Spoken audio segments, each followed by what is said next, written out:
and welcome to this special edition of the Daily Korea NG News. Prime Minister Narendra Modi is set to meet US President Donald Trump. We will be tracking that meeting closely, so stay tuned.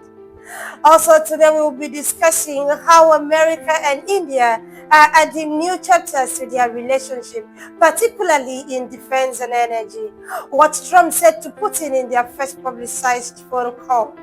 How J.D. Vance fared on his diplomatic debut in Paris, while the US anticipates an Israeli strike on Iran. What Turkish President Erdogan is doing in Pakistan. Plus a special report on Valentine's Day. All these and more lined up in today's headlines. In Germany, at least 28 people were injured after a car rammed into a crowd in Munich. This comes just a day before the city hosts a high-profile security conference attended by U.S. Vice President J.D. Vance and Ukraine President Zelensky.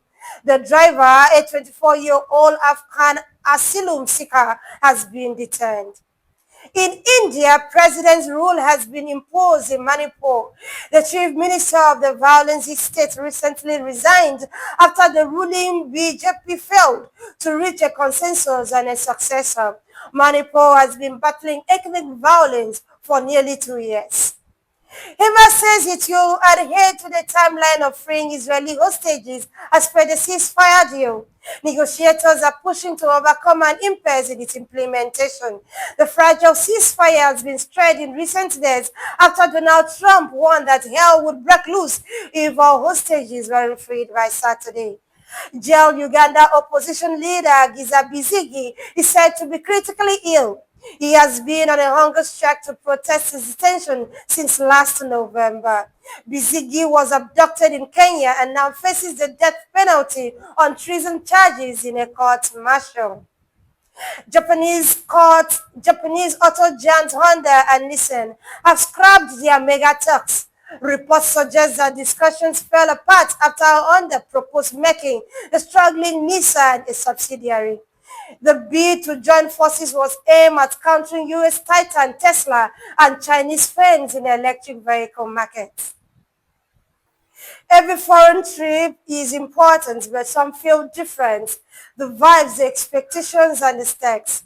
That's the case with Prime Minister Narendra Modi's visit to the United States.